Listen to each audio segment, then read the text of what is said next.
c'est le vin naturel qui contient déjà naturellement un ensemble de micro-organismes. Parce que les études que nous avons faites, on peut montrer, ça c'est un résultat qu'on peut vous montrer là, un taux, par exemple, assez acceptable de micro-organismes à l'intérieur, parce qu'il y a un ensemble de micro-organismes. Et ce qui fait fermenter, ce sont les levures naturelles qu'on trouve dans les substances sucriques. Ce sont des champignons sporivores, donc qu'on trouve dans l'air, qui, n'est-ce pas, peuvent ensemencer dans n'importe quel milieu. On trouve immédiatement ça ici.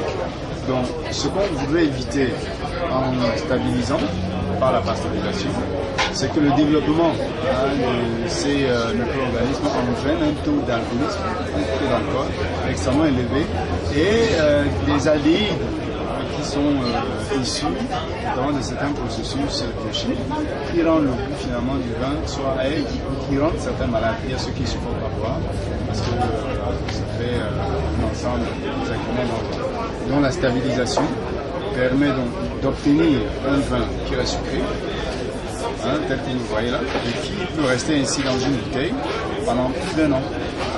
Au bout d'1 an, les risques, c'est que l'éclatement des cellules, notamment même des micro-organismes stabilisés, va générer un dépôt qui va peut-être faire croire des produits gâtés. Mais vous l'avez observé, même les produits des brasseries traditionnelles, de plus en plus, on a obligé toutes les équipes la telle opération. Pendant longtemps, on ne l'avait pas fait. Parce qu'effectivement, ils utilisent les mêmes processus principaux. C'est le processus naturel. Et qu'est-ce qu'il faut au niveau de la promotion du produit, la commercialisation? Écoutez, nous sommes essentiellement une unité d'enseignement et de recherche.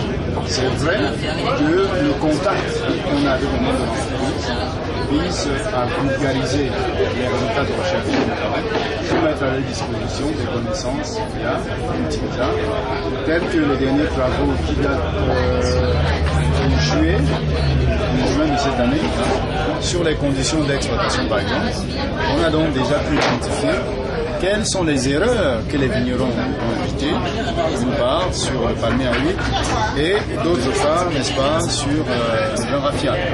Donc ces résultats, nous les mettons à la disposition, bien sûr, de ceux qui peuvent en vivre et pourquoi pas les industriels qui voudraient utiliser pour la promotion de notre économie nationale.